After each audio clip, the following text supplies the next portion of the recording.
Goeiemôre julle. Dit is weer so lekker om vanoggend saam met julle te kuier. En ons is nou besig om te praat oor vat jou grondgebied in. Jy luister na Lisel van Sail en vanoggend gaan ek 'n bietjie met julle gesels oor hoe betroubaar is jou emosies.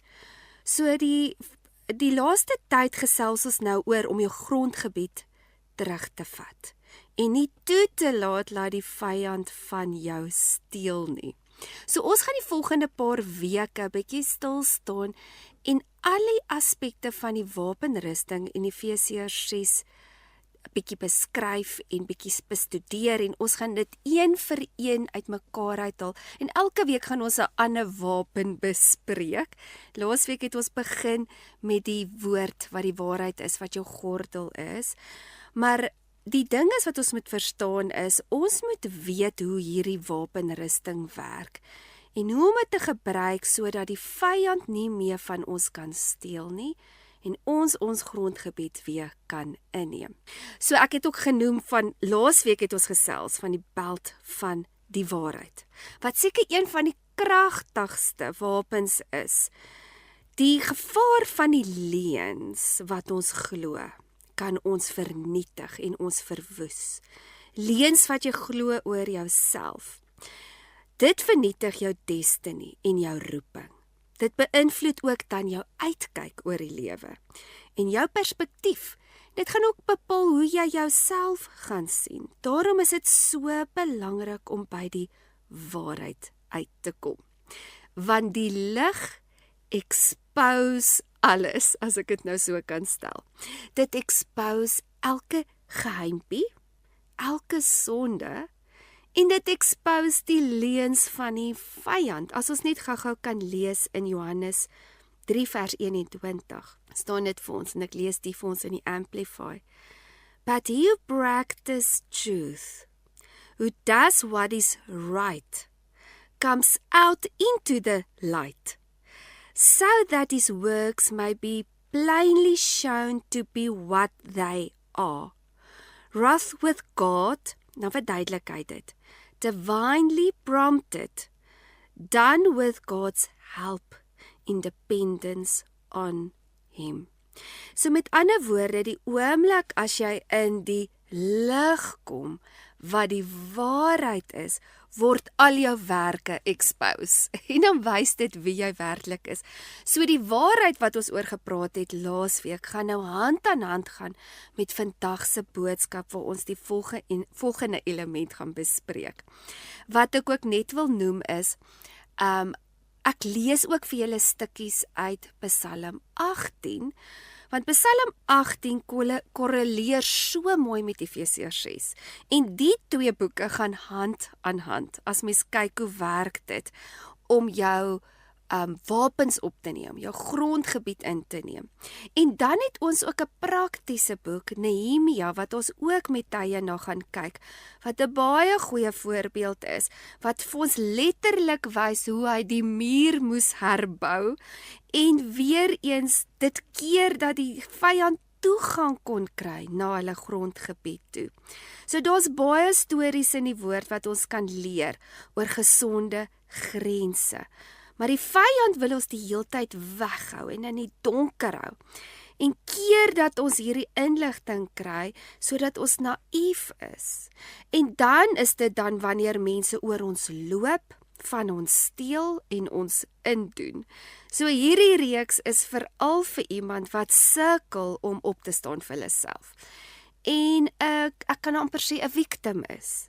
Want die Here het ons nie gemaak om victims te wees nie, maar meer as oorwinnaars. 'n Fantastiese boek net om te gaan lees. As jy 'n tydjie het vanaand, gaan lees 'n bietjie Romeine 8. En ek wil sommer een van die laaste versies lees, want hier praat Paulus en hy verduidelik dit so mooi, die gees teen die vlees, en hoe ons moet opstaan teen ons vleeslike natuur, hoe ons moet sterf in onsself. En dan eindig hy af, en ek kan ongelukkig nie die hele boek vandag vir julle lees nie, maar dan vers 37 sê hy, en dis nou in Romeine 8 vers 37, Yet amid all these things, we are more than conquerors and gain a surpassing victory through him who loves us. En dis vir my so mooi skrif om hierdie so mooi in konteks te sit. Ons gaan so vinnige breek vat en as ons terugkom, gaan ons 'n bietjie praat oor om jou hart te beskerm. Welkom terug julle. So vanoggend gaan ons 'n bietjie praat oor die volgende wapen in ons wapenrusting en dit is jou borsharnas wat natuurlik wat beskerm. Dit beskerm jou hart. So voordat ons praat oor ons wapenrusting, kom ons praat 'n bietjie oor hierdie element om jou hart te beskerm. En natuurlik staan dit in Spreuke 4 vers 23 wat ek het gou-gou weer vir ons verlees in die Amplify. Keep and guard your heart with all vigilance, and above all that you guard, for out of it flows the springs of life. En ek het hierdie skrif nie al seker baie gelees, maar julle hierdie is die kern van ons geestelike oorlogvoering en ons geestelike bestaan. Dit is seker een van die belangrikste beginsels om te snap as dit by geestelike oorlogvoering kom. Maar ook om die strategie teen die vyand te bou. So want die vyand is konstant besig om vir ons boodskappe deur te gee en gebruik ons gedagtes en ons emosies om ons te beïnvloed. Net om aan te sluit by laasweek se boodskap wat ons gepraat het oor die gordel van waarheid. As jy 'n bietjie gaan lees in Jeremia, en dit is in Jeremia 13, dan praat hy van hierdie hele simboliek wat die Here vir Jeremia gesê het, hy moet iets uitbeeld. En baie keer, mens lees dit in Jesaja en Jeremia, en al hierdie profetiese boeke, is baie keer dat die Here vir die profeet gesê het, hy moet iets in die fisiese gaan doen net om iets te simboliseer. En hier in Jeremia 13 kom hy en hy sê vir Jeremia, hy moet 'n belt gaan koop, soos 'n gordel. Hy moet 'n gordel gaan koop en dan moet hy hierdie splinter nuwe gordel gaan begrawe. En daarna 'n sekere tydperk dan moet hy dit nou weer opgrawe en toe hy dit nou weer opgrawe, toe was hierdie belt natuurlik in skerwe, besig om te vergaan.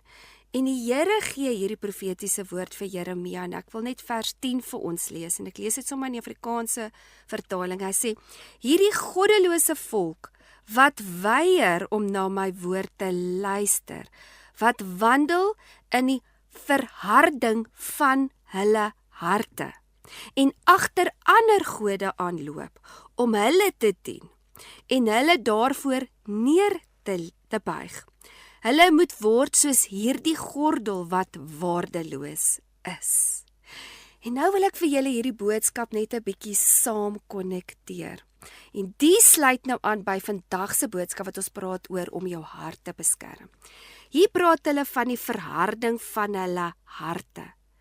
En dan, die oomblik as jou hart verhard is, wat gebeur met jou gordel? Dit word waardeloos. Julle, dis my eintlik so mooi beginsel as jy nou weer eens, as ons nou praat van jou belt en die belt van waarheid. En dat jy eintlik jou waarheid verloor as jy jou hart verhard. En dis hoekom dit so belangrik is om die heeltyd die kondisie van jou hart vas te maak. Om net weer terug te kom by jou belt. Ons het nou gepraat van dis die waarheid en dis waarmee jy jouself moet ontgord. Die ander beginsel wat ons moet onthou is, die belt wat hulle gedra het, as jy gaan in 'n oorlog ingaan, is dit baie keer waar jy jou mes dra en jou byl dra en jou pyle, en ek is seker nie pyle nie, want dit gaan nie seker jou steek, maar jou ander wapens, dis waar jy jou geweer dra. Dit dra jy op jou belt. So met ander woorde, jou belt van waarheid dra dan al jou ander wapens. So as jy in die lig wandel, kry jy dan die kapasiteit en die tools om te veg. So maak dit nou vir julle sin wat ek probeer verduidelik van die hele konsep van die belt van waarheid. Die oomblik as jy die waarheid jou mee omring, dan kry jy die ander wapens wat jy nodig het om op te staan vir jou grondgebied en natuurlik teen die vyand en sy leuns. So kom ons verduidelik net gou-gou weer die hele konsep van ons is gees, siel en liggaam en ek het laasweek ook daaroor gepraat. En die duiwel wil ons op ons sielsvlak kom aanval. So die hele wapenrusting, het ek ook laasweek genoem, waar val hy aan? Dis jou hart en jou gedagtes. So dis die twee goed wat ons moet beskerm. Want soos ons nou net gelees het, as jy nie jou hart beskerm nie, it is the springs of life. So uit dit uit, wat uit jou hart uitvloei, gaan vir jou lewe of dood gee. So jou sielsvlak, soos ons genoem het, is jou wil, jou verstand en jou emosies en dit is waar hy nou wil inspraak hê. Kyk, hy ken verseker wat jou swakpunte is en dit is hoekom hy konstant besig is om jou spesifiek daar aan te val. Byvoorbeeld, jy voel soos 'n mislukking. So of jy voel minderwaardig en jy voel jy's nie goed genoeg nie. Dan dink jy, wat dink jy? Jy dink jy het geen waarde nie. Dit gaan lê in jou hart. En dan veroorsaak dit dat jy sekere gedagtes kry, die sekere gedagtes bepaal sekere aksies en gewoontes wat jy dan deur gaan gee, want dit is dan hoe jy gaan sien, ander mense sien jou, want onthou, jy sien hoe mense na jou kyk deur die bril, na hoe jy na jouself kyk. So as jy nie 'n goeie selfbeeld het nie, dan dink jy, mense dink nie goed oor jou nie. En wat veroorsaak dit? Dit kan depressie veroorsaak. Dit kan veroorsaak dat jy konstant alleen voel. So as jy nie gaan leer om oor jou emosies te heers nie. En in onderskeiding weer eens te wandel van wat waar is en wat vals is, as ons nou weer laasweek se les kan aanspreek, dan gaan jy nooit leer om in oorwinning op te staan nie. En dan is dit wanneer mens onstabiel is, dan is jy op, dan is jy af, want daar is geen selfregulering nie.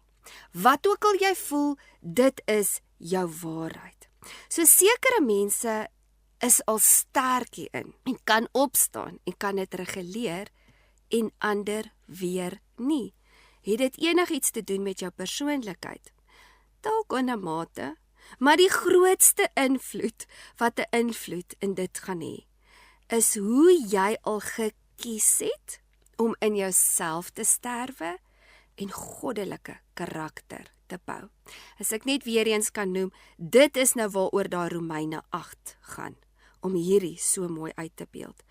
So mense wat afhanklik is, byvoorbeeld van om gemaklik te lewe, dit moet net alles maklik wees.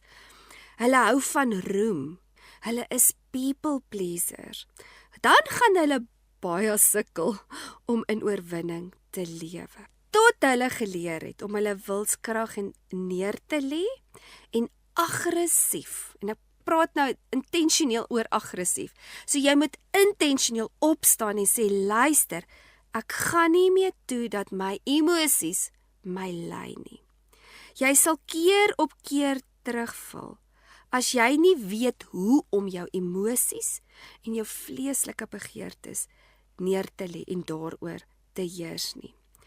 Dis hoekom dit so belangrik is dat ons eerstens moet dit beskerm wat in ons hart aangaan. Wat in jou hart aangaan, bepaal jou lewe. As jy nie onderskeid wandel en as jy nie kan onderskei en jy weet wat reg en verkeerd is, gaan jy alles glo. En jy gaan onveilige mense vertrou. En juist die wat vir jou goddelike raad het en die wat vir jou die regte ding wil sê, gaan jy weer vermy. En dit sal verwoesting in jou lewe bring. So voor ons weer 'n vinnige breek vat, wil ek gou vir ons net weer hierdie skrif lees, wat hierdie baie mooi in konteks sit. En dit is in Psalm 1. Ons heel eerste Psalm, heel eerste vers, van vers 1 tot 3. En ek lees vir ons in die Amplify. Blessed, happy, fortunate, Prosperous and enviable is the man who walks and lives, not in the counsel of the ungodly, following their advice, their plans and purposes, nor stand submissive and inactive in a path where sinners walk, nor sit down to relax and rest where the scoffers and the mockers gather. But his delight and his desires are in the law of the Lord, and his law, his precepts, his instructions, and the teachings of God, he habitually meditates, ponders, and study by day and by night.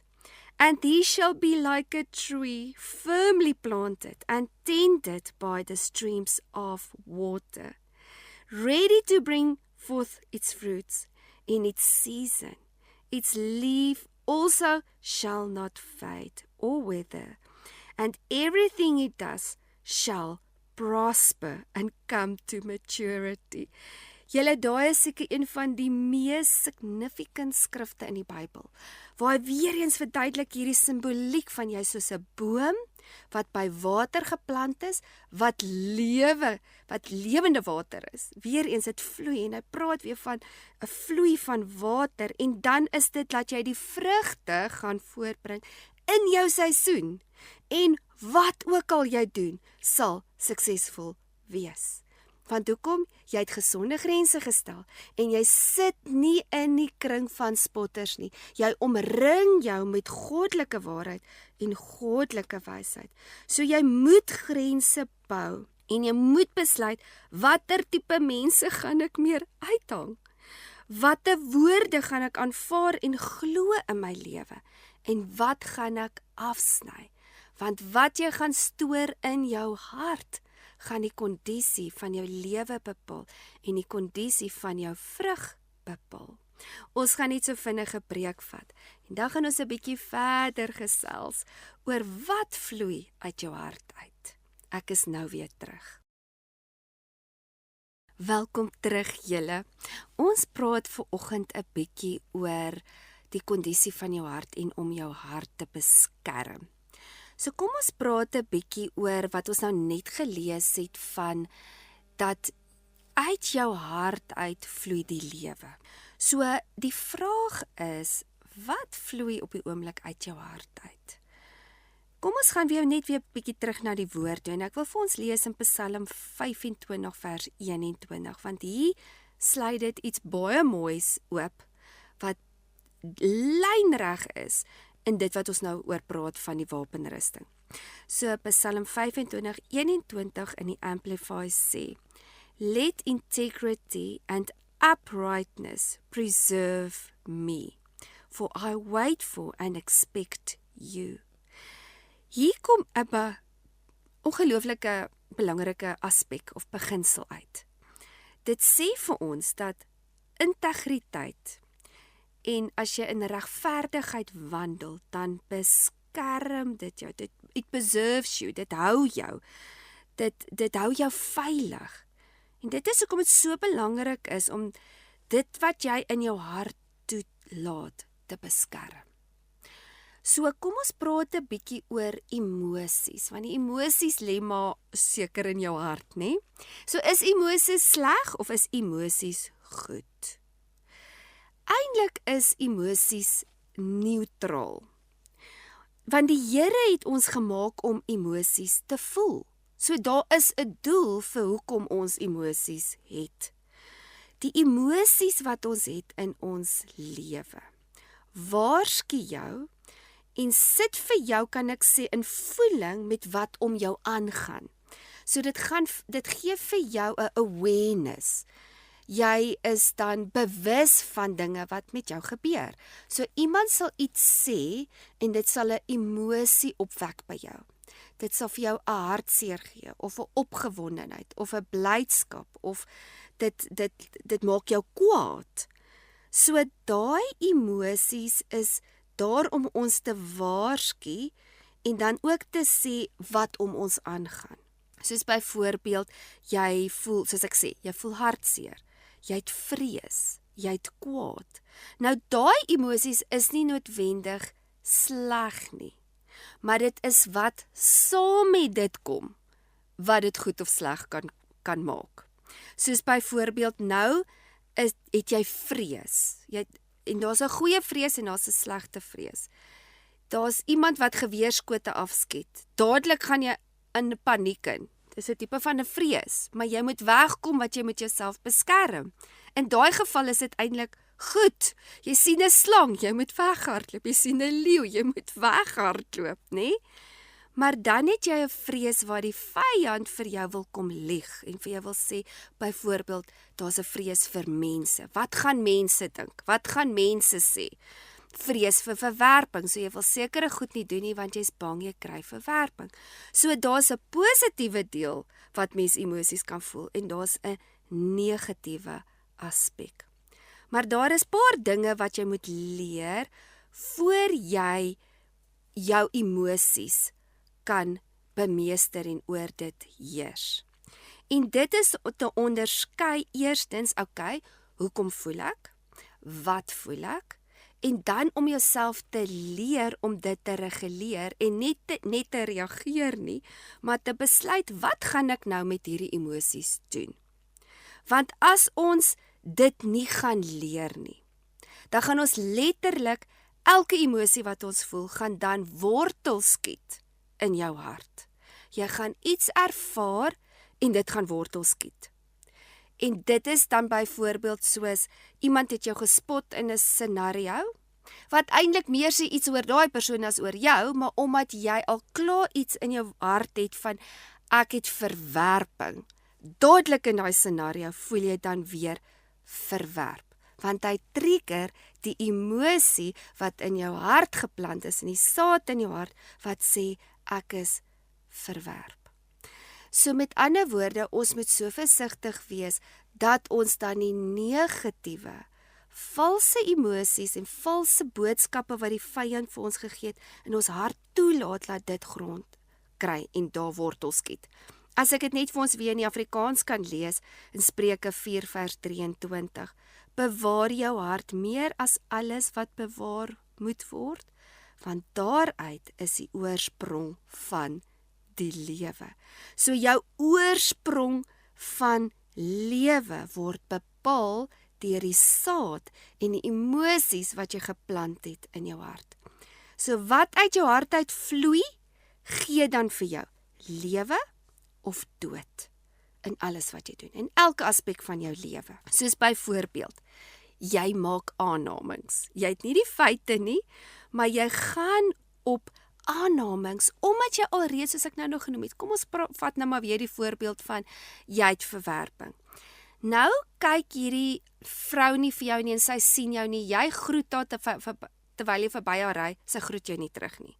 Nou maak jy aanname, sien jy, hulle het van my geskinder, die vrou groet my nie eers meer as sy verby my ry nie.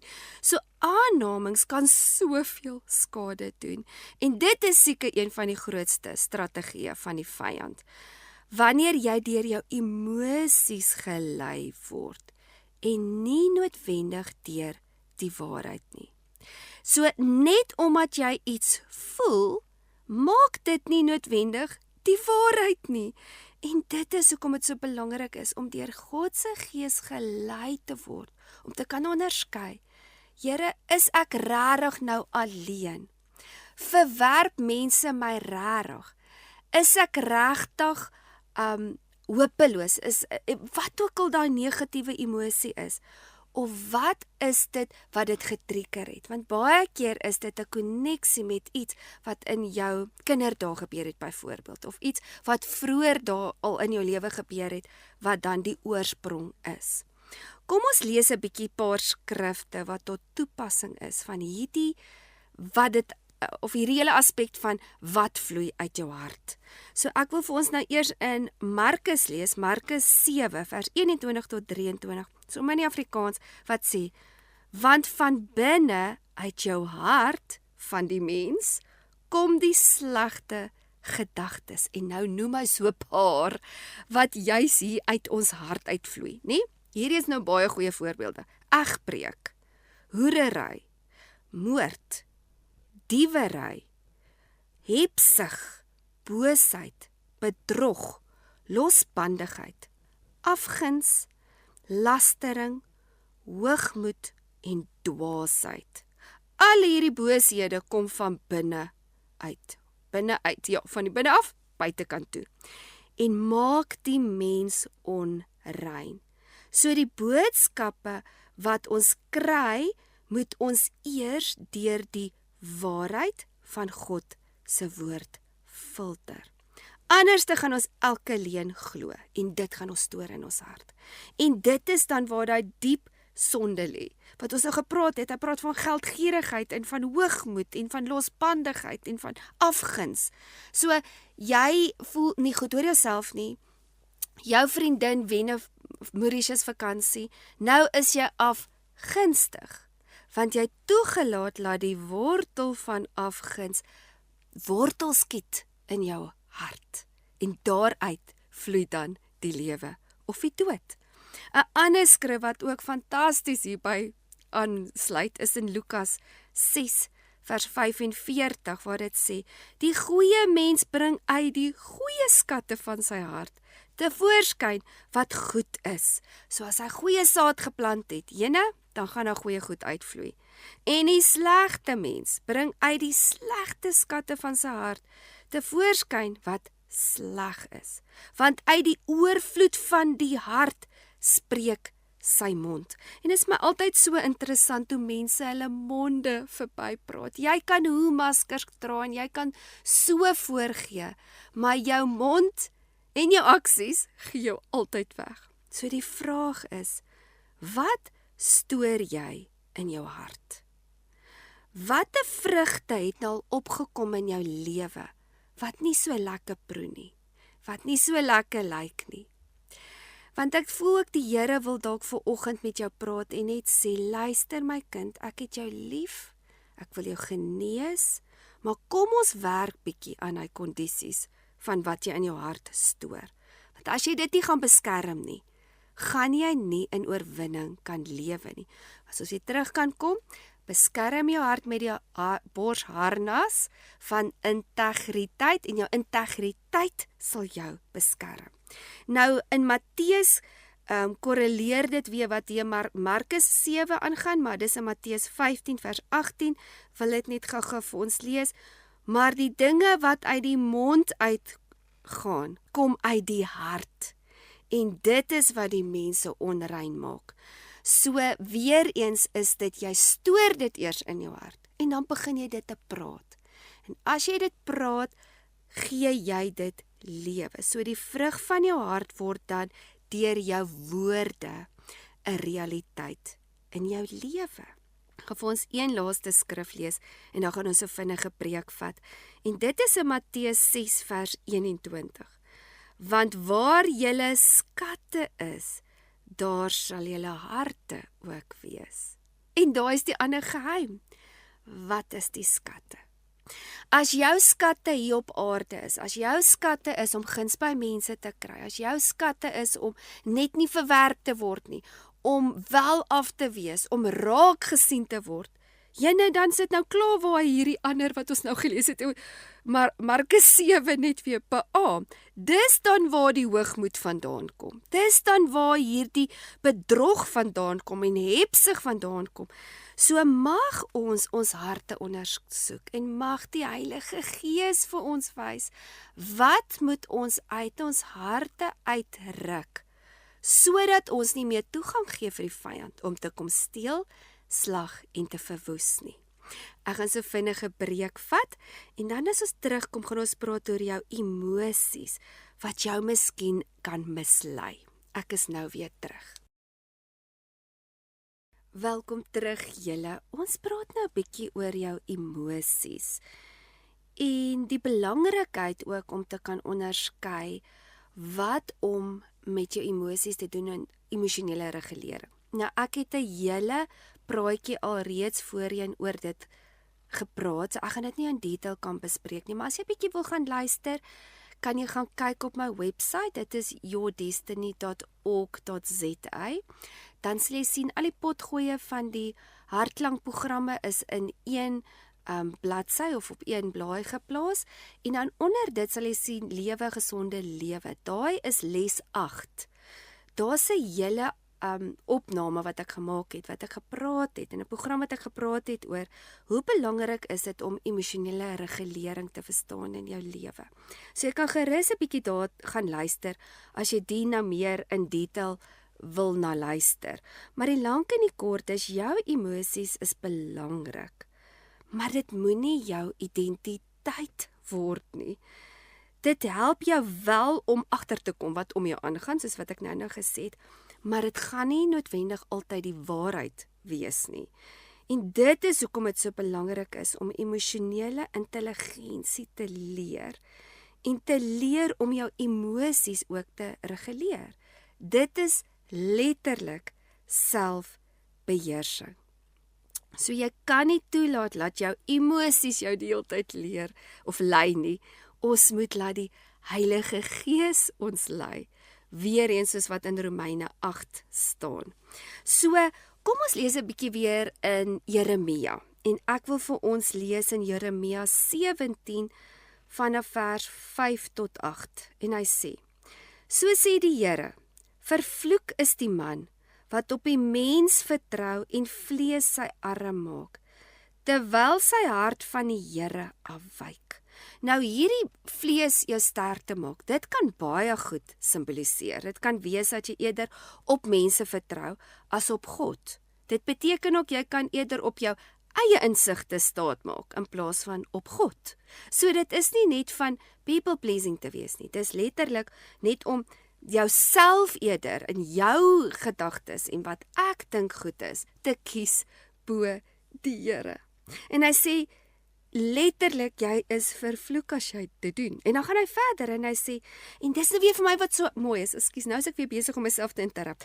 Hy vergelyk dit weer eens hierso met 'n boom en 'n plant en die wildernis en so voort. Sê wat vir my so mooi is, want dis elke keer 'n simboliek van die boom van die lewe of van die verdorwenheid van die wêreld as jy nie die Here volg nie. Hy sê, en hy sal wees soos 'n kaal bos in die wildernis. En hy sal nie sien as die goeie kom nie. So die goeie gaan kom, hy gaan dit nie eers raak sien nie. En weet julle wat?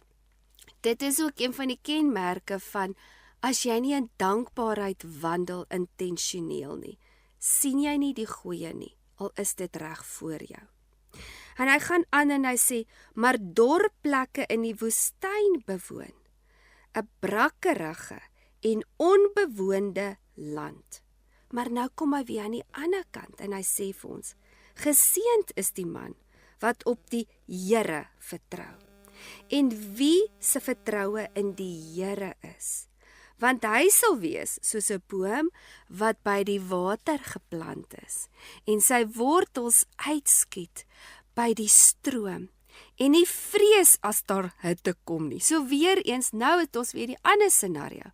Nou kom die hitte, maar hy's nie bang nie, want sy wortels is geplant by lewende lopende water, maar sy blad bly groen.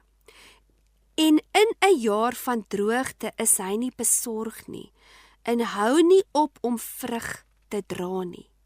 Julle, die is die mees ongelooflikste skrif, wat vir ons weer eens verduidelik van, as jou hart se kondisie reg is, jou vertroue is in die Here, jy's geplant by 'n boom, dan is jy sterk ten spyte van jou omstandighede. Maar jy vervloek jouself as jou hart op mense staat maak en op jou eie insigte staat maak. Hy gaan verder en hy sê in vers 9, bedrieglik is die hart bo alle dinge. Ja, verdorwe is dit. Wie kan dit ken? En as jy weer eens gaan lees ook in Psalm, ek dink is Psalm 14, wat sê, alle mense sleg.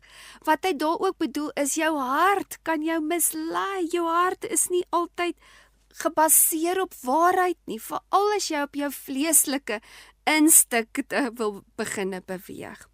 As ons wegdraai van goddelike waarheid en ons volg menslike leiding, dan maak dit ons hart letterlik siek. Daar is ook 'n skrif in Spreuke 13 vers 12 en ek wil dit gou vir ons lees in die Amplify wat praat ook van hierdie boom van lewe en jou hart wat siek word. Hy sê hope differs makes the heart sick, but when the desire is fulfilled, it is a tree of life. En is dit nie wat ons maar eintlik soek nie? Ons soek vervulling. Ons soek voorspoed. Ons soek seën. En ons wil juis hierdie goed aktiveer in ons lewe. En hoe ons dit gaan doen is om deur goddelike beginsels die regte dinge in plek te sit. So, die oomblik as jy tot bekering kom, moet ons besef. Ons het nie meer ons menslike gedagtes en ons menslike inklinasies volgens ons lewe nie. Ons het nou, soos die Bybel sê, the mind of Christ. Kom ons gaan lees dit 'n bietjie. Dis 1 Korintiërs 2 vers 16. For who has known or understands the mind, the counsel and purpose of the Lord, so as to guide and instruct him and give him knowledge? But we have the mind of Christ, and do hold the thoughts, feelings and purposes of his heart. En daar is die antwoord vir ons. Ons moet onsself onderdanig maak aan God, aan Jesus en sy autoriteit. Ons moet leer om ons emosies en ons gedagtes onder sy autoriteit te plaas en sy vrede te volg. En dit is dan hoe ons dan hierdie gaan begin regkry in ons lewe. Om nie laat ons emosies ons blindelings volg, dit voel ek nou en dit voel ek nou nie. Net omdat jy iets intens voel, is nie noodwendig die waarheid nie. Soms is dit juis die waarheid wanneer dit 'n stil, sagte stem is. En daarom is dit belangrik om elke gedagte wat ons het onder sy autoriteit te plaas. Nou, een deel van die Bybel wat dit vir ons so mooi verduidelik, is nou in 2 Korintiërs. Ons het nou in 1 Korintiërs gelees, kom ons gaan bietjie 2 Korintiërs toe. So 2 Korintiërs 10 vanaf vers 3 tot 5 sit vir ons hierdie so mooi in konteks. En hy sê, for though we walk in the flesh, want nou sê jy, ek is in die vlees, ek het emosies, ek is ontstel oor dit, ek het hierdie dinge in my lewe. Maar nou kom en hy verduidelik vir ons, ja, ons is in hierdie wêreld en ons het vlees. Maar kom ons kyk gou-gou, hoe werk dit as jy tot bekering kom? Hy sê, though we walk in the flesh, we are not carrying on our warfare according to the flesh, using mere human weapons. En hierdie korreleer so mooi met ons Efesiërs 6. En hy gaan aan en hy verduidelik. So hierdie ene en Efesiërs 6 is hoe jy gaan oorlog voer. Hy sê, for the weapons of our warfare are not physical weapons of flesh and blood, but they are mighty before God for the overthrow and destruction of strongholds.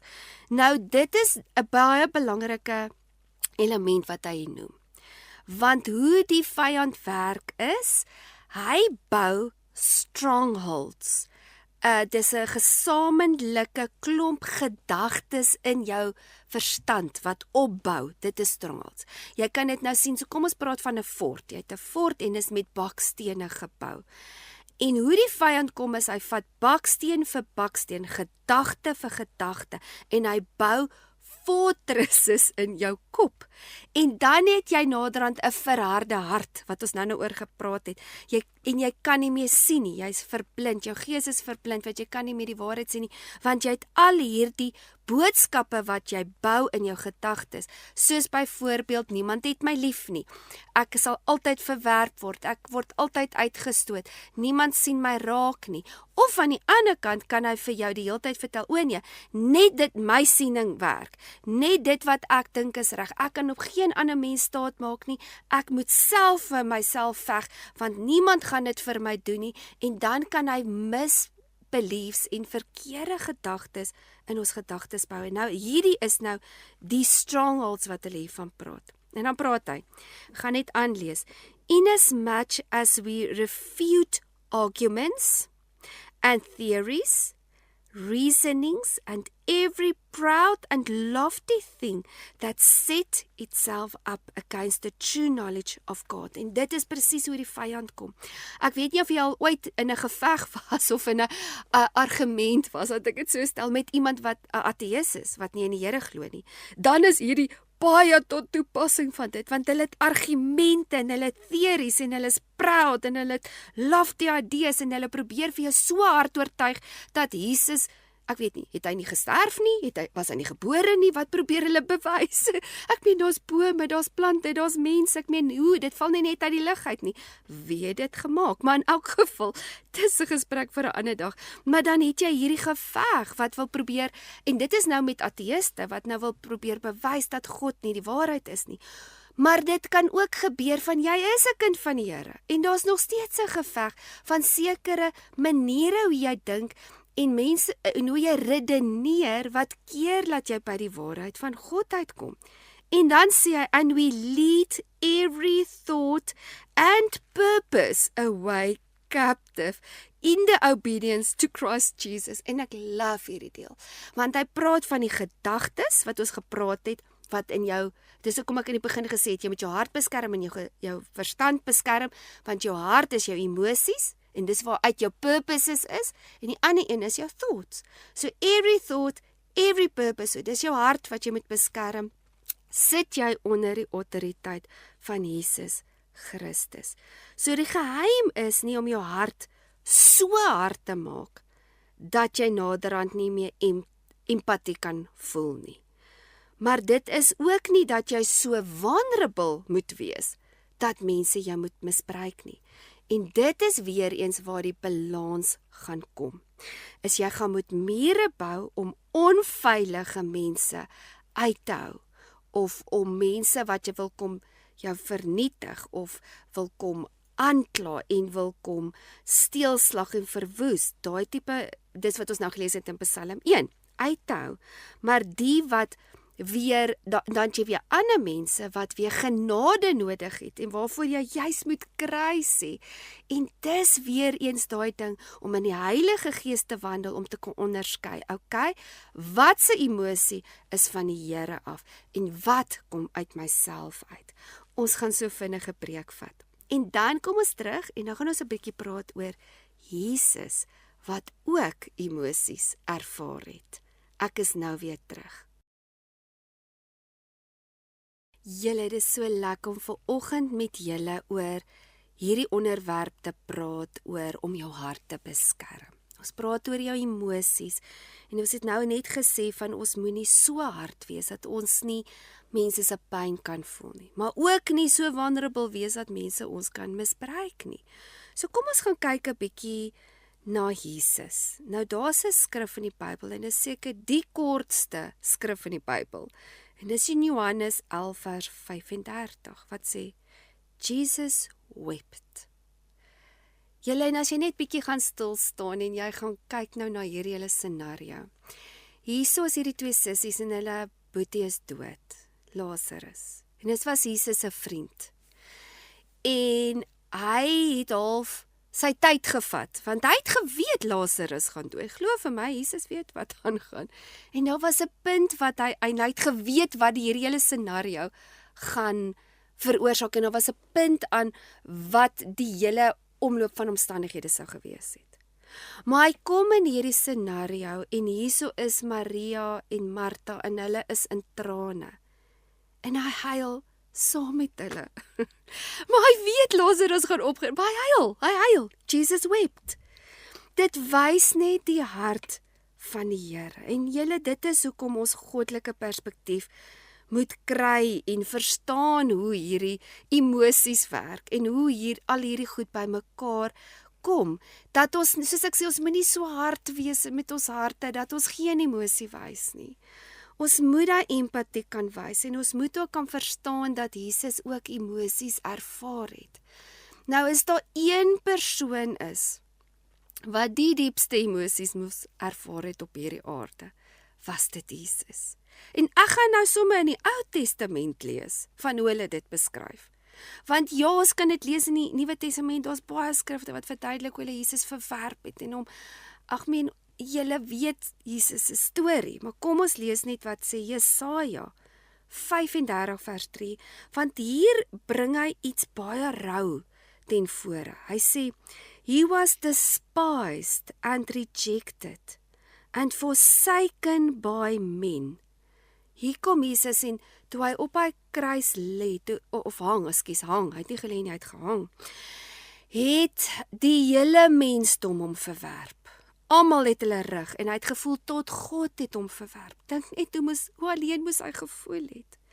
A man of sorrows and pains, and acquainted with grief and sickness, and like one from whom men hide their faces, he was despised, and we did not appreciate his value or have any esteem for him.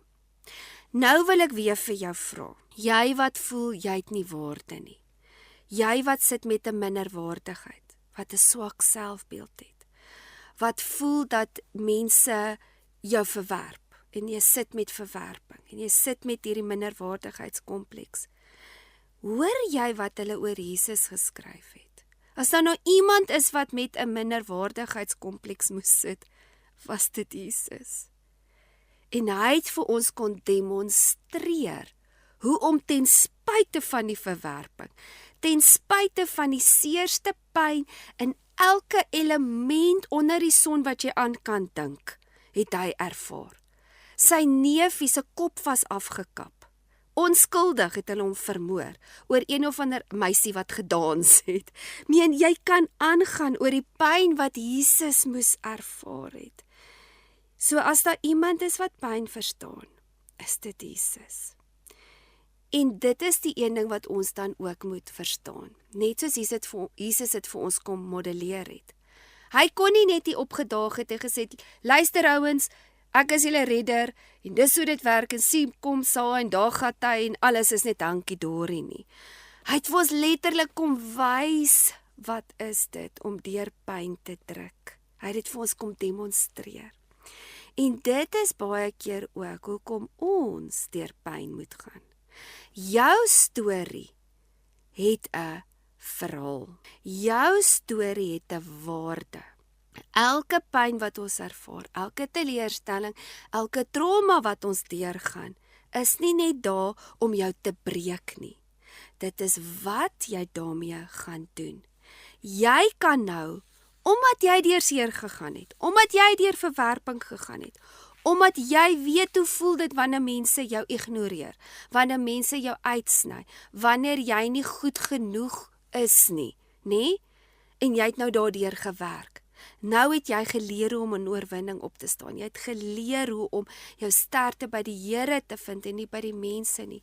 Nou kan jy ander mense help om deur daai pyn, verwerping en wat ook al dit is wat jy deur werk te werk. So die seer is nie onnodig nie. En dis hoekom ek wil dit net bybring met die hele ding wat ek nou gepraat het van jou emosie en emosionele regulering. Natuurlik weet ek, dit gaan baie dieper as dit. Maar ek wil net vir 'n oomblik dit ook in konteks sit. Daar's ook 'n baie mooi skrif wat hierdie vir ons verduidelik in Romeine 12 vers 15. Soos wat ek nou gesê het, ons kan nie ons harte so hard maak as gevolg van die seer en die pyn wat ons ervaar het, dat ons nie meer voel nie. En hy sê, rejoice with those who rejoice, sharing others' joy. And weep with those who weep, sharing their grief. En jy kan dit nie doen as jy jou hart toegesluit het nie. Jy kan dit nie doen as jy 'n verharde hart het nie. So, dit is daar waar mens ook moet besef dat dit my verantwoordelikheid is om deur my seer en my emosionele wonde te werk om by genesing uit te kom. As ek so werk met vrouens en die genesing vir jou sielwerkswinkel wat ek aanbied vir vrouens, wat ek praat oor trauma en ek verduidelik al die elemente, dan is dit nogal een aspek wat ons oor praat van om by genesing uit te kom. En hulle het dit al letterlik bewys dat jy deur trauma kan werk as iemand anders die las saam met jou dra. Dis nou 'n baie eenvoudige konsep, maar die lank en die kort wat hulle nou al agtergekom het, en dit is eintlik maar vanselfsprekend, want dit is hoekom mense na sielkundiges toe gaan en na beraders toe gaan ensovoorts, maar letterlik terwyl jy jou storie deel met iemand en jy praat daaroor. Ek meen dit kan ook ietsie wees wat dalk nie baie traumaties is nie. Dit kan net wees iemand het jou ontstel en iemand het iets aan jou gedoen. Nou gaan jy na jou vriendin toe en jy sê ek is nou so ontstel. Dit en dit het gebeur en hierdie het dit van my gesê en ek het so gevoel en jy deel jou emosie met 'n veilige persoon. Terwyl jy praat is daar sekere goed wat fisiologies met jou gebeur en in jou sielsvlak en in jou brein vermoë. Ek gaan nou 'n bietjie dit verduidelik, maar dit doen ook iets aan jou hart. Want wat dit doen is, as ek nou kan praat oor die sielkunde agter hierdie hele proses is, soos jy praat, is dit vir jou 'n ontlaai of 'n uitlaatklep. So jy kry release. So dis die eerste voordeel daaraan wanneer jy 'n emosionele eina deel met iemand. Okay? Tweedens is soos jy praat, dan begin jou brein te werk, want jy soek, dis problem solving. Want baie keer soos ons praat, begin ons betuimel ons self antwoord. Want onthou jy praat in jou kop bla bla bla bla, maar nou praat jy met iemand en hulle gee vir jou terugvoering en jy praat en hulle gee vir jou terugvoering en veral met iemand wat goddelike raad gee en hulle gee vir jou wysheid uit die Bybel uit, dan ewe skielik dan begin hierdie ding vir jou in plek te val. Soos jy daaroor praat, begin jy ook antwoorde kry. Die derde ding wat dit doen is, dit gee letterlik genesing vir jou brein. Wat ek praat van die patterns wat ons vorm, onthou daar's pathways in jou brein, soos jy dinge inneem, soos jy dinge stoor, is daar sekere paadjies wat gevorm word. Okay, laas keer toe ek my hand op die stoof gesit het dit gebrand. So as jy nou die stoof aan sit, weet jy moenie jou hand op die stoof sit nie. So jou brein waarsku jou, wat's goed vir jou, wat's sleg vir jou. En dan sekere patterns word gevorm. Baie keer is hierdie patterns juist die strongholds wat gevorm is, wat nie van die Here af is nie. En dit is hoekom dit so belangrik is ook dan om genesing te kry vir daai emosie. Onthou ook wat ek genoem het van saam met elke seer kom daar 'n boodskap. Maar dit is jou verantwoordelikheid om by die Here uit te kom en te sê, Here, wys vir my die waarheid oor daai situasie. Want die duiwel kom met sy leuns om die strongholds te bou. Saam met die seer kom daar 'n leuen betuimel in. En dit is baie keer wat mens arrested emotions ook noem. En ek wil dit net gou-gou verduidelik voordat ons aangaan na die borswapen van geregtigheid. So, arrested emotions, ek wil nie sê dis gearresteerde emosies, dit dink baie snaaks in Afrikaans, so ek gaan dit in Engels noem. Arrested emotions is wanneer daar sekere goed in jou lewe gebeur het, en dan kom jy weer in die soortgelyke situasie, en dan is dit of jy op 'n sekere manier reageer daarop. Soos byvoorbeeld, jy as kind het dalk in 'n klaskamer gesit, jy was 'n klein seentjie of dogtertjie, en daar het iets gebeur en die juffrou het op jou geskree, en jy was onskuldig. Sê nou maar die kind langs jou het gevroetel en gepraat, en nou hier gil die juffrou nou op jou. Jy is klein, jy kan nog nie onderskei wat's reg verkeerd en jy kan nog nie al hierdie goeters interpreteer en dit prosesseer nie, so dadelik internalise jy dit. Ek is sleg, ek verdien nie om raak gesien te word nie, wat ook al die boodskap is wat saam met dit kom. Okay. Nou fast forward ons, jy is nou in 'n boardroom en jou baas sit daar en hy begin baie aggressief jou voor almal uithaal. Onthou in daai scenario waar die juffrou so op jou geskree het, het jy miskien net gevries en jy het net daar gesit en jy kon nie reageer nie, nê? Nou sit jy in die boardroom en jy ervaar presies dieselfde emosies. Jy gaan nie noodwendig onthou, dit kom van toe jy 'n kind was in daai scenario nie. Maar op daai oomblik is dit of jy nie kan praat nie, jy kan nie dink nie, die baas vra vir jou vra en jy's net blank. Nou dit is wat mens noem arrested emotions. So dit is hoekom dit so belangrik is om deur mense seer te werk, om hierdie goed te kan analiseer en te identifiseer. En dit is ook partymal die proses, soos wat ek al verduidelik het van facing, tracing, erasing en replacing, is om te gaan kyk, okay, wanneer laas het ek so gevoel? So sien nou jy is in 'n konfliksituasie en ek en my man het so ruk terug gepraat oor die huwelik en jy en jou man beklei byvoorbeeld en jy reageer op 'n sekere manier. Dan vir jouself dadelik te gaan vra, okay, hoe ek nou voel? Wanneer het ek so gevoel? En dan laat die Heilige Gees toe om jou dit te gaan wys. En dan onthou jy, o ja, dis toe my ma dit en dit en dit gedoen het. Of toe my sussie daai tyd dit en dit gedoen het. Of 'n vriendin, of wat ook al die scenario is. En laat die Heilige Gees toe om jou daai te gaan wys. Jy gaan dan terug in daai scenario. Jy moet, soos ek laas ook verduidelik, jy spreek die persoon vry, maar om van die emosionele seer ontslae te raak, is dit om closure te kry. Om dan ook die antwoord te kry, om dan te besef, maar ek is nie meer daai vulnerable kind nie. Ek mag sê, ekskuus, jy kan nie so met my praat nie. Ek mag myself verdedig op 'n goeie manier, bedoelende as iemand nou aggressief is en hulle is disrespectful teenoor jou, hoef jy dit nie te tolereer nie. Jy was dalk 'n kind en jy moes dit nou maar gevat het. Nou is jy volwassene. Nou kan jy begin gesonde grense in plek sit en sê, ekskuus. Toe ek klein was, kon mense dalk my disgerespekteer of my met disrespek hanteer het. Maar nou is dit nie meer aanvaarbaar nie. En jy sê, wanneer jy gekalmeer het en jy kan ordentlik met my praat, dan sal ons weer hierdie gesprek hê. Maar tot ons dit nie kan doen nie, ek is jammer, ek gaan nie toelaat dat mense so op my gil skree, aggressief wees of wat ook al nie. Dis nou maar net 'n eenvoudige voorbeeld, maar wat ek net wou vir julle tuis bring, is om te verduidelik, wat is arrested emotions?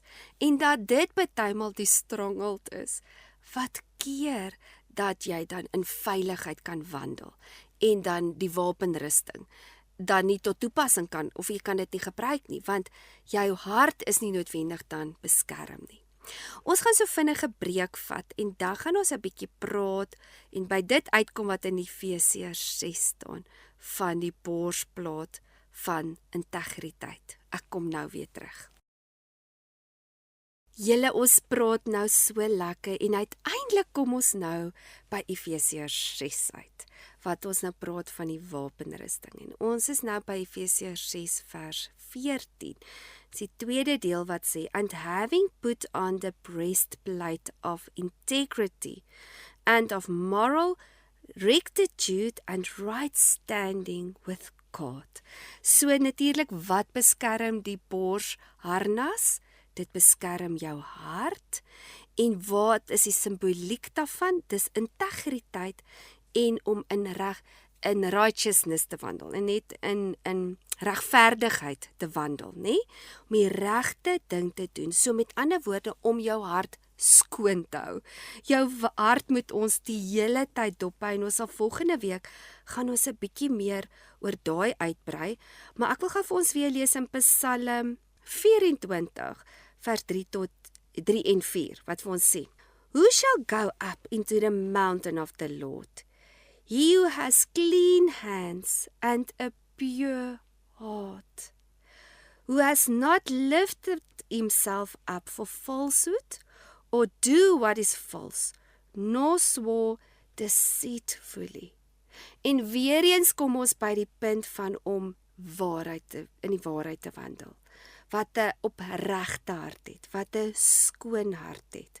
So integriteit is om te staan in die waarheid wat die Here nou vir ons gegee het.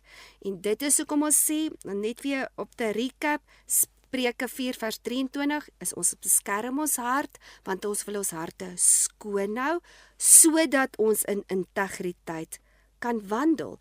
En dit is hoekom dit so ook belangrik is, want onthou, jy is of, as ek het nou in Engels kan sê, 'n life giver, of jy is 'n life drainer. So, life givers is mense wat by daai lewende water uitgekom het, wat die boom is, wat lewe gee vir die mense om hulle, want hulle harte is beskerm, hulle harte is mooi, jy voel veilig by so 'n persoon. En dan kry jy die dreiners. Die dreiners is wat toelaat dat daar onkruid in hulle harte opkom, soos wat ons nou ook gelees het in Markus 7 vers 21 en 22, waar dit is waar adultery inkom. Dit is waar al hierdie wicked thoughts inkom, soos die Amplify sê, en envy en al hierdie ander goetertjies uit dit uit. Ons het gesê dis uit die hart uit wat dit vloei. Nou, om dit mooi te demonstreer, moet ek vir julle gou-gou weer terugvat daarna Spreuke 31 toe. En ek het die een op 'n stadium, toe het ek Spreuke 31 en ek praat nou hier van 26 jaar terug, het ek 'n hele studie gedoen oor Spreuke 31 en die was vir my nogal so significant in daai stadium in my lewe, want ek het ook baie goetertjies wat ek moes deurwerk en wat die Here besig was om dinge in my lewe uit te sorteer en ook sekere hassies in die koringland uit te roei in my lewe. En hierso kom die Here wys my hierdie awesome beginsel wat in Spreuke 31 is, en dit is so tot toepassing van om jou hart te beskerm. Ek gaan vir ons lees van vers 26 en vers 27 wat sê, She opened her mouth with skillful and godly wisdom. And on her tongue is the law of kindness, giving counsel and instruction. So, dadelik sê dit vir ons, sy gee lewende water. Sy is 'n life giver, sy gee skillful and godly wisdom, sy gee Bybelse beginsels, omdat sy dit wat in haar hart beskerm het en sy het skoon gewas, sy het 'n pure heart. Dan gaan ons aan en dan sy sê, she looks well to how things go in a household, and the bread of idleness, gossip, discontent, and self-pity she will not eat. En ek lees dit spesifiek in die Amplify, want hierdie verduidelik hierdie beginsel baie goed.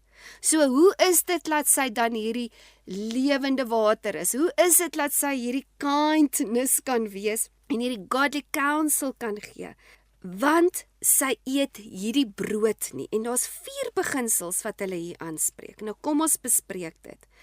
So eerstens is dit, sy vergelyk haar nie met ander mense nie.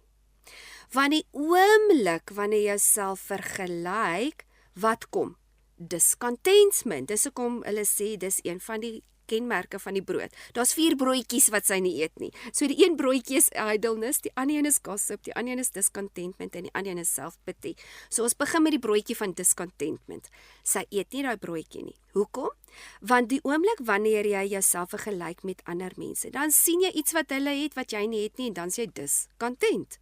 Nou discontent beteken the feeling of not being satisfied with your situation. En dit kom baie keer wanneer jy begin rondkyk. So jy is ondankbaar vir dit wat die Here vir jou gegee het. Ons het nou dit ook genoem, jy kan nie die mooi sien in jou eie lewe nie. Jy vergelyk jou met ander mense, jy is discontent. Okay, nou het jy daai broodjie geëet. Wat is die volgende broodjie wat kom? Die volgende ene is self-pity. Okay, nou is jy ongelukkig omdat jy nie dit en dit en dit in jou lewe het nie, en nou kry jy selfbejammering. Ek kry so swaar, niemand gee vir my om nie, jy het my nie genooi nie, en dan begin hierdie self-pity. Sy eet nie daai broodjie nie. Na dit wat gebeur, nou voel jy nie goed oor jouself nie, en jy voel nou minderwaardig, jy voel discontent. Nou wat moet jy doen? Dis nou die 3de broodjie, dan kom die skinder. Nou moet jy die ander mense afbreek, wat wel in geluk lewe, wat wel gekies het om hulle harte te beskerm, wat wel lewe in die vrug wat die Here vir hulle gegee het, omdat hulle gekies het om in integriteit te wandel, of wat ook al die situasie kan wees. En wat is die volgende ding wat volg? Dit is idleness. Nou, idleness beteken is not doing anything, especially when they should do something. So dit beteken net jy sit net rond en doen niks. Wat het hulle altyd gesê? Lenigheid is die duiwel se oorkussing. Nou dit is nou presies daai ding. Jy's lenig. Jy doen net niks. Jy is nou nog meer discontent en dan gaan dit net aan en is hierdie bose kringloop. So kom ons lees net 'n bietjie voor dit.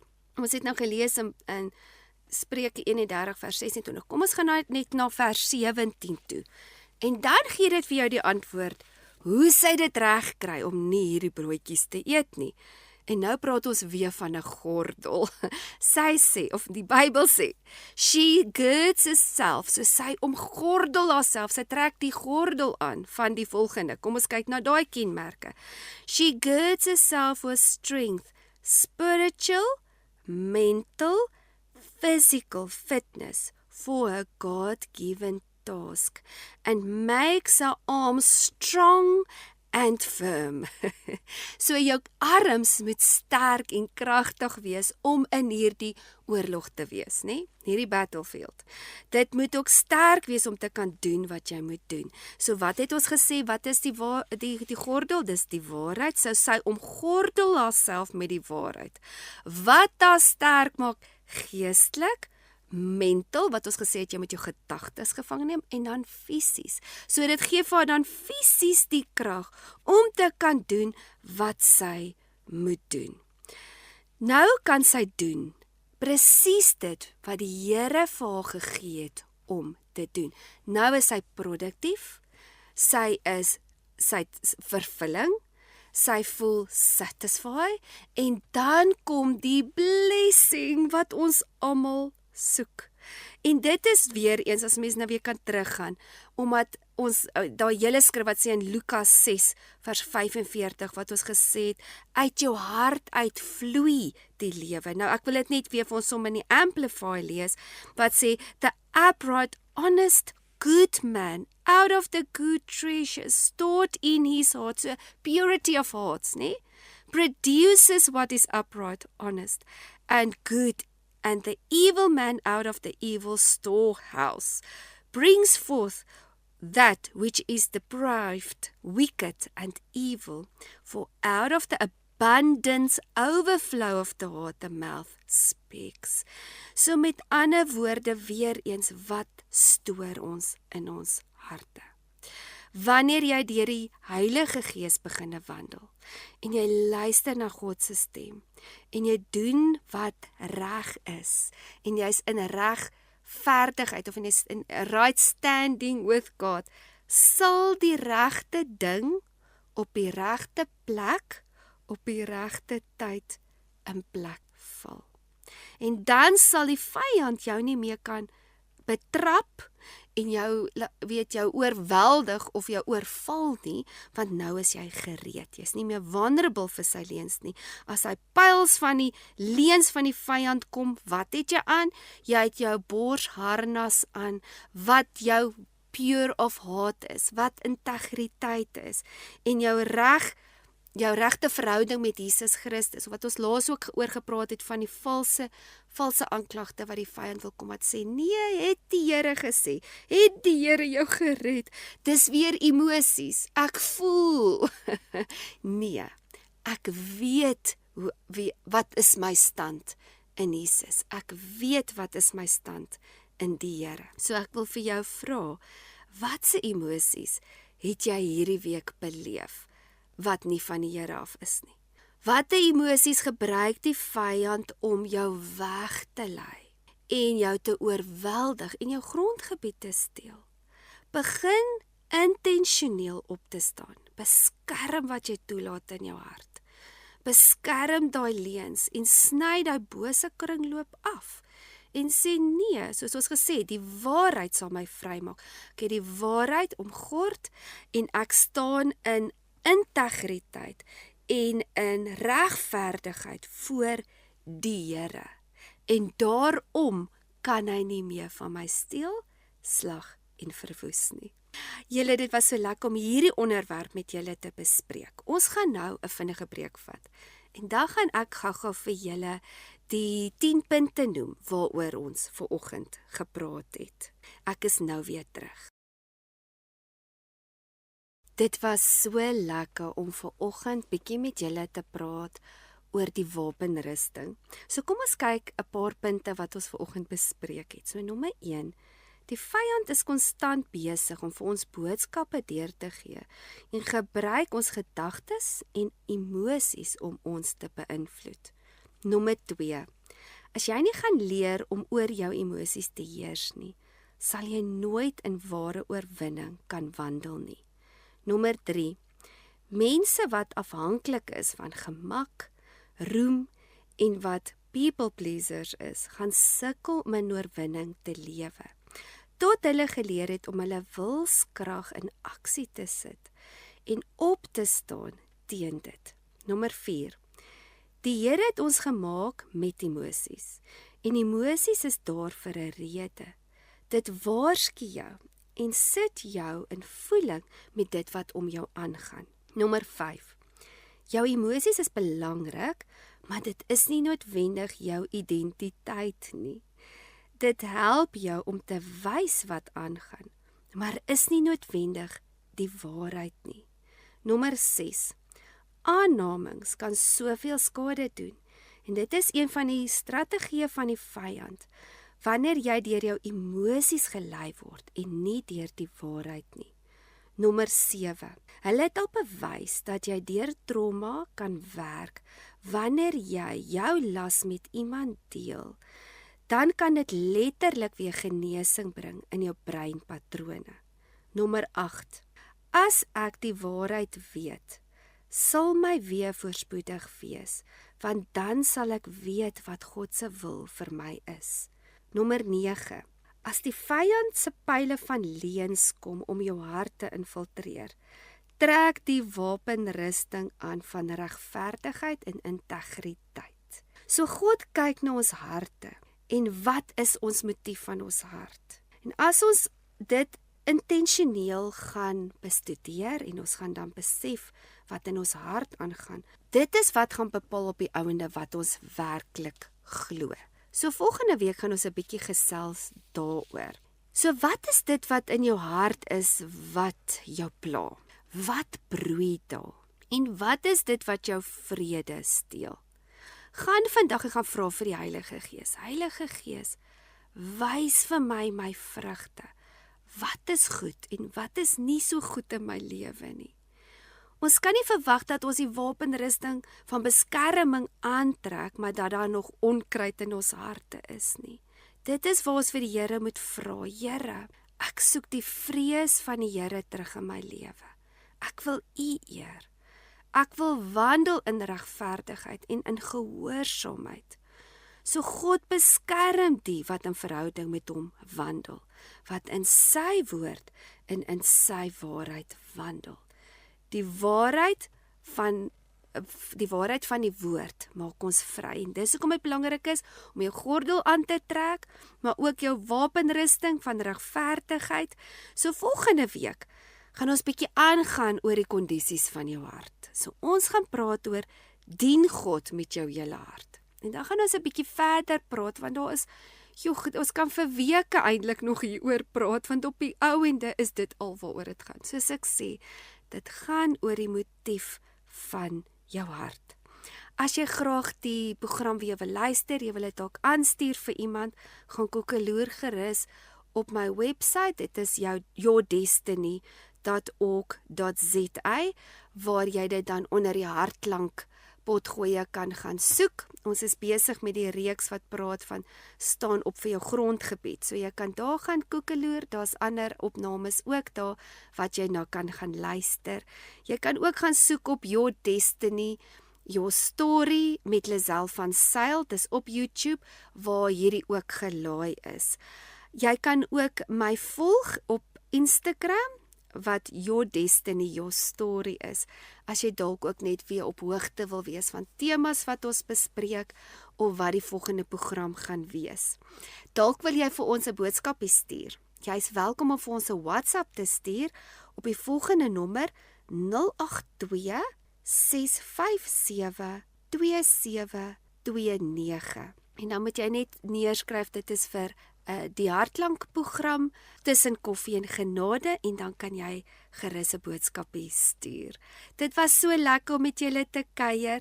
Kom loer gerus volgende week weer in, Woensdagoggend 9 tot 11, saam met my, Lisel van Sail. Ek praat weer volgende week met julle. Lekker dag verder. Totsiens.